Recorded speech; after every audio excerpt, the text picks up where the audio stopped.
नमस्कार, आप देख रहे हैं UP India live TV news.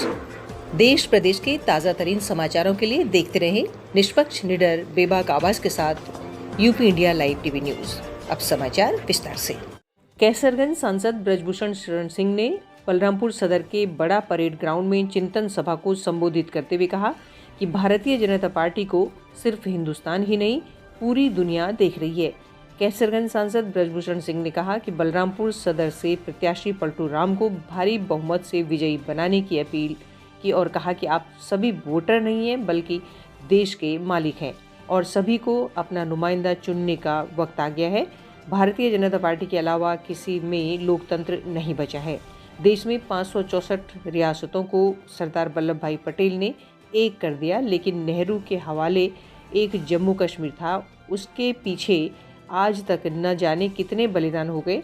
Pakistan और चीन आज हजारों वर्ग किलोमीटर जमीन कब्जा करके बैठा हुआ है। उन्होंने कहा कि विपक्ष को हर चुनाव में देश के बंटवारे में भूमिका निभाने वाले और लाशों का ढेर बिछाने वाले जिन्ना की याद आती है। जिन्ना चले गए और अपनी जड़ छोड़ गए और सेकुलरवादी पार्टियों ने उसे खाद देने का कार्य किया है। वहीं देश विरोधी ताकतें देश को बांटने पर तुली हुई हैं, लेकिन प्रधानमंत्री नरेंद्र मोदी के नेतृत्व में उनके मंसूबे सफल नहीं हो रहे हैं। ये चुनाव बड़ी चीज़ है। विकास के नाम पर आज कोई विपक्षी पार्टियां भाजपा पर सवाल नहीं उठा सकती हैं। पहले लोगों को राशन बिजली नहीं मिलती थी, आज प्रधानमंत्री नरेंद्र मोदी के नेतृत्व में गरीबों को दो बार राशन मिल रहा है। इस अवसर पर कार्यक्रम अध्यक्ष पूर्व कैबिनेट मंत्री हनुमत सिंह, सह प्रभारी शंकर दयाल पांडे, भाजपा जिलाध्यक्ष प्रदीप सिंह, जिला पंचायत अध्यक्ष आरती तिवारी, पूर्व जिलाध्यक्ष राकेश सिंह, चंद्र प्रकाश सिंह, डॉक्टर अजय सिंह पिंकू, मीडिया प्रभारी डीपी सिंह बैस, कार्यक्रम आयोजक डॉक्टर धीरेन्द्र प्रताप सिंह धीरू, हनुमानगढ़ी महंत महेंद्र दास, वरुण सिंह, ब्लॉक प्रमुख हेमंत जायसवाल, प्रवीण सिंह, गोविंद सोनकर, सेतुबंद त्रिपाठी, श्याम मनोहर तिवारी, राम नरेश त्रिपाठी, रूपेश मिश्रा, शिव कुमार द्विवेदी, संजय शुक्ला, रमेश पहवा, संजय शर्मा सहित तमाम भाजपा पदाधिकारी भारी संख्या में कार्यकर्ता व जनमानस की उपस्थिति रही। Bureau report, UP India live TV news, Balrampur, Uttar Pradesh. में जब ये तय हो गया कि अंग्रेज जाने वाले हैं, अपनी सत्ता आने वाली है, तो हमारे देश के नेताओं ने बैठ करके चिंतन मनन ये करना शुरू किया कि इस देश में अब किस व्यवस्था को लागू किया जाए। स्थिति क्यों आई? क्योंकि उसके पहले अंग्रेजों का शासन था, अंग्रेजों के पहले मुगलों का था, मुगलों के पहले मंगोलों का था, मंगोलों के पहले तुर्क का था, फ्रांसीसी भी बीच में थोड़ा घुसे पड़े हैं। लेकिन उसके बाद भी जिस दिन हमारा देश आजाद हुआ, 565 छोटी बड़ी रियासत थी। 564 रियासत को सरदार वल्लभ भाई पटेल ने अपनी जिम्मेदारी को निभाते हुए भारत के झंडे के नीचे खड़ा कर दिया। रियासत थी जम्मू कश्मीर, जिसका जिम्मा नेहरू जी ने लिया। मेरे भाइयों, मैं कहना चाहता हूं, ये विषय नहीं था लेकिन आ गया तो थोड़ी बात रख रहा हूं।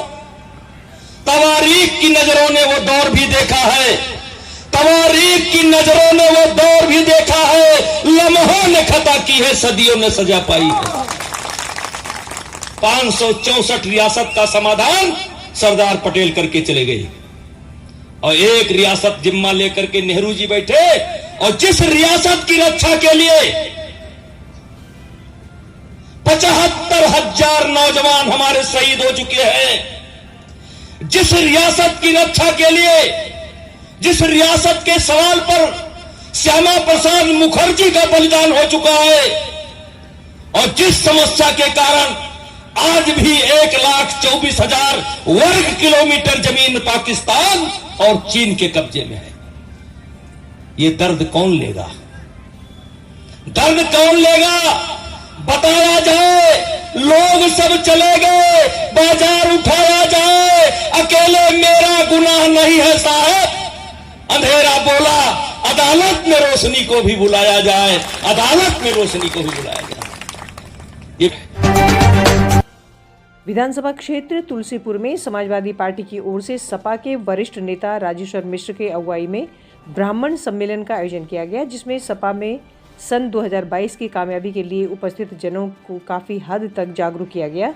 इस मौके पर सपा नेता राजेश्वर मिश्रा ने विधानसभा क्षेत्र तुलसीपुर के ब्राह्मण समाज के सम्मानित सभी मतदाताओं से आगामी 3 मार्च को अपने पोलिंग बूथों पर पहुंचकर बढ़ चढ़कर मतदान किए जाने की अपील की। उपस्थित ब्राह्मण समाज के लोगों ने सपा नेता राजेश्वर मिश्रा के मतदान दिवस को अपने मताधिकार का प्रयोग बढ़ चढ़कर किए जाने की बात कही। समाजवादी पार्टी के ब्राह्मण सम्मेलन में मुख्य अतिथि पूर्व विधायक एवं वर्तमान सपा प्रत्याशी अब्दुल मसूद खान के द्वारा अपनी प्राथमिकताएं बताई गई और कहा कि समाजवादी पार्टी में ब्राह्मणों का सम्मान निहित है। सभी ब्राह्मण समाज के सम्मानित जनों का स्वागत अभिनंदन करते हुए उन्होंने कहा कि आगामी 3 मार्च को मतदान दिवस पर भारतीय लोकतंत्र महापर्व के अवसर पर अपने पोलिंग बूथों पर पहुंचकर सबसे पहले मतदान करें और ध्यान रखें कि कोई भी मतदाता अपने मताधिकार का प्रयोग करने से वंचित न रह जाए। सपा के वरिष्ठ नेता राजेश्वर मिश्र, विधानसभा तुलसीपुर के अध्यक्ष रामकुमार यादव, नंद कुमार पाठक, सपा वरिष्ठ नेता पंडित बुद्ध सागर मणि त्रिपाठी के अलावा भारी संख्या में ब्राह्मण समाज के सपा नेता, समस्त सेक्टर और बूथ प्रभारी एवं सपा समर्थक सम्मेलन में मौजूद रहे। UP India live TV news bureau Balrampur के साथ संवाददाता तुलसीपुर की खास रिपोर्ट।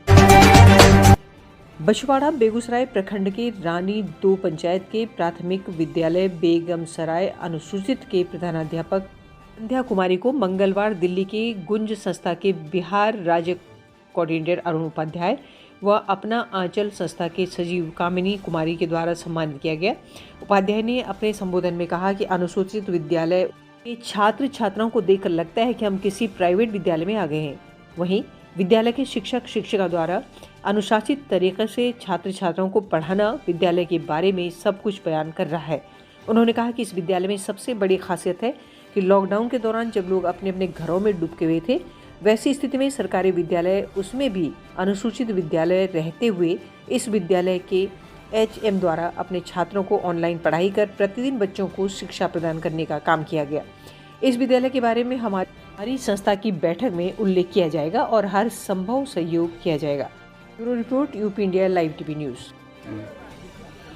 अभी हमारे स्कूल पे कामिनी जी, जो कि आपका आंचल संस्था चलाती हैं और महिलाओं के हित में और बच्चों के हित में काफ़ी सराहनीय कार्य रहता है इनका, आई हैं और उनके साथ एक गूंज, जो कि सिर्फ खासकर बच्चों के लिए वो कार्यक्रम आयोजित किए जाते हैं। गूंज बहुत सहायता करती है बच्चों के। हमारी संस्था आंचल की सचिव अनुसूचित विद्यालय की जो हमारी प्रधानाध्यापिका संध्या जी हैं, उनको बहुत बहुत धन्यवाद देती हूँ कि ये सुदूर इलाके में जो हमारे बच्चे जो ईंट भट्ठा पे काम करते थे, उनके जीवन स्तर और शिक्षा में जो इतना अच्छा सुधार लाए हैं, उसको देखने से आज पता चला कि वाकई में जो कुछ भी काम करना चाहता है वो निश्चित रूप से कर लेता है। और खास करके संध्या जी एक शिक्षिका होते हुए भी जिस तरह से बच्चों को पढ़ा रही हैं, ये वाकई में हमारे देश के लिए, हमारे समाज के लिए एक मिसाल है।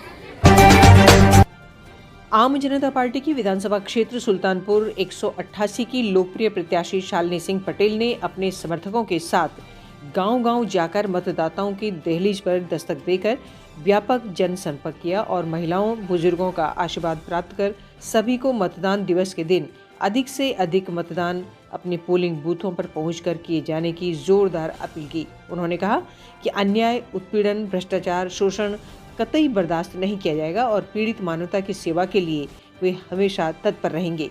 इसके अलावा विधानसभा क्षेत्र सुल्तानपुर में विभिन्न विकास कार्यों और जन कल्याणकारी योजनाओं के क्रियान्वयन के प्रति समर्पण भाव से कार्य किया जाएगा। उन्होंने विधानसभा क्षेत्र सुल्तानपुर के मतदाताओं से अपील की कि अपना मताधिकार का प्रयोग स्वतंत्र एवं निष्पक्ष रूप से निर्भय होकर करें, किसी के बहकावे एवं प्रलोभन में कतई न आए। भारतीय लोकतंत्र को मजबूत बनाने के लिए सभी मतदाता अपने अपने मताधिकार का प्रयोग करें। UP India live TV news bureau Uttar Pradesh की खास रिपोर्ट। नारी सशक्तिकरण को बढ़ावा देने के मकसद से दिल्ली के कंझावला इलाके में महिला क्रिकेट टूर्नामेंट का आयोजन 23 साल तक की उम्र की युवतियों ने टूर्नामेंट में भाग लेकर किया। मंगलवार को इस क्रिकेट टूर्नामेंट का आगाज किया गया। GS हैरी क्रिकेट अकादमी ने टूर्नामेंट की बड़ी शुरुआत की। कंझावला दिल्ली से अनिल वर्मा की रिपोर्ट। नाम रखवाया आपके माताजी के नाम पे है, तो उनको तो पहले तो वो आज प्रेजेंट है। नहीं वो माता जी काफ़ी हम लोग मैं भी स्पोर्ट्स खेलता था तो तब से पूरा सपोर्ट करते आई हुई है आज तक। तो उनको इसके नाम में एक चीज़ बच्चों के साथ और जुड़ेगा और काफ़ी गर्ल्स स्पेशली गर्ल्स के लिए एक टूर्नामेंट बने वो बहुत बड़ा एक्साइटमेंट रहेगा। और खास स्पेशली दिल्ली के हर चारों दिल्ली नियर अबाउट बच्चे खेलें। और अपने आप उस समय से यहाँ पे प्रैक्टिस भी कर रहे हैं, आपने पिच भी देखी है, क्या तैयारियां हैं, किस तरह की प्लानिंग है टीम को लेकर के, वो और बताएं। यही कि टीम को बैकअप करके चलना है, मतलब टीम को साथ लेकर चलना है और विकेट पे ज़्यादा से ज़्यादा स्टे करेंगे तो रन अपने आप ऑटोमेटिकली स्कोर होते हैं। नाम बताओ अपना एक बार। नेहा भार्गव। नेहा, आज आप लोग क्रिकेट मैच खेल रहे हैं, टूर्नामेंट हो रहा है, किस तरीके से आप एक्साइटमेंट हैं, क्या तैयारियां हैं, उसको लेकर के बताएं। एक्साइटेड तो बहुत है क्योंकि कोरोना के टाइम में अगर टूर्नामेंट मिल रहा है तो बहुत बड़ी बात है और हम चाहते हैं कि अपना अच्छा करें और एक टफ कंपटीशन दें। टीम स्पिरिट की अगर हम बात करें, लंबे समय बाद मैदान में आप लोग उतरे हैं, कोरोना का समय था, तो किस तरीके से टीम स्पिरिट की हम बात करें, कैसे आप टीम को प्रोत्साहन दे रहे हैं, कैसे आप काम कर रहे हैं, वो बताएं। टीम के साथ हम प्रैक्टिस करते हैं अपना साथ में और सब लोग एक दूसरे को अच्छे से जानते हैं और सबको पता है सबकी क्या ताकत है, सब लोग एक दूसरे के गेम को समझते हैं और उसी हिसाब से हम स्ट्रेटेजी बनाते हैं अपनी और खेलते हैं मैच में। बाहरी दिल्ली के मंगोलपुरी थाना क्षेत्र में सरेआम हुई लूट की वारदात। करीब 8 से 10 की संख्या में आए बदमाशों ने दुकानदार से लूट की वारदात को दिया अंजाम। वारदात के बाद से इलाके में दहशत का माहौल बना हुआ है। दुकानदार की सूचना पर पुलिस शिकायत दर्ज मामले की तफ्तीश में जुट गई है। मंगोलपुर दिल्ली से अनिल वर्मा की रिपोर्ट। नाम बताइए। मेरा नाम राजेंद्र है। क्या वारदात हुई है और कितने बजे इसका टाइम होगा? ये 8:40 का टाइम था। 8:40 पे हम अपनी दुकान पे बैठे हुए थे, ऐसे ही बाहर से 3 लड़के आए और 3 लड़कों ने अंदर आते ही एक थप्पड़ मारा और अंदर ले गए। इतनी देर में अंदर बिठा लिया, वहाँ अंदर बिठा के गालियाँ देते रहे, साले ये बताओ कहाँ पैसे रख रखे हैं, बोलते रहे।